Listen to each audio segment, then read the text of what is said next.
Magandang araw mga kapuso, ito po ang mga kaganapan dito lamang po sa Born to Shine. Ang akala nga ni na Megan kasama ang kanyang mga kaibigan ay masasabotahin na naman nila si Jenny dahil nga sa cellphone.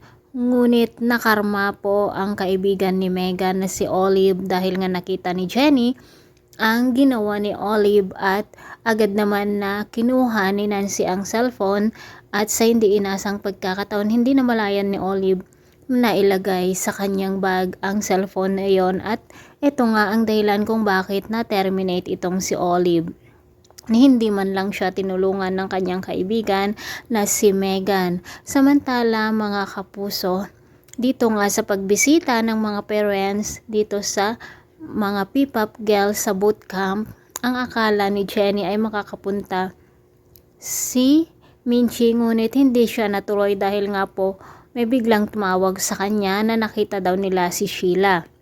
Agad nga na pinuntahan ni Minchi ang sinasabi ng caller ngunit iba pala ito mga kapuso dahil nga sa napakalaking pera na na-scam ni Sheila dito kay Minchi ay talagang hindi niya ito matanggap at talaga namang napakamalas daw niya sa kanyang buhay. Buti na lang mabait ang kanyang asawa. Samantala mga kapuso,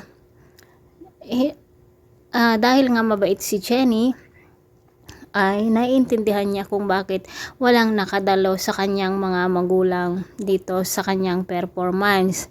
At ngayon nga ay habang nagigitara si Jenny, nakita siya ni Nate at agad niya itong nilapitan at nag-duet nga po silang kumanta mga kapuso.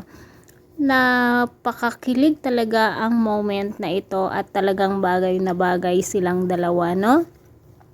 Mga kapuso, nakita naman ni Dara ang iskandalo na nagaganap dito kay Minchi at ang babae na ang akala niya ay si Sheila at agad nga itong lumapit at narinig nga ni Dara ang sinasabi nila na scammer ang Sheila na ito at dito nga malalaman ni Dara na naloko na naman ang kanyang kaibigan noon na si Minchi.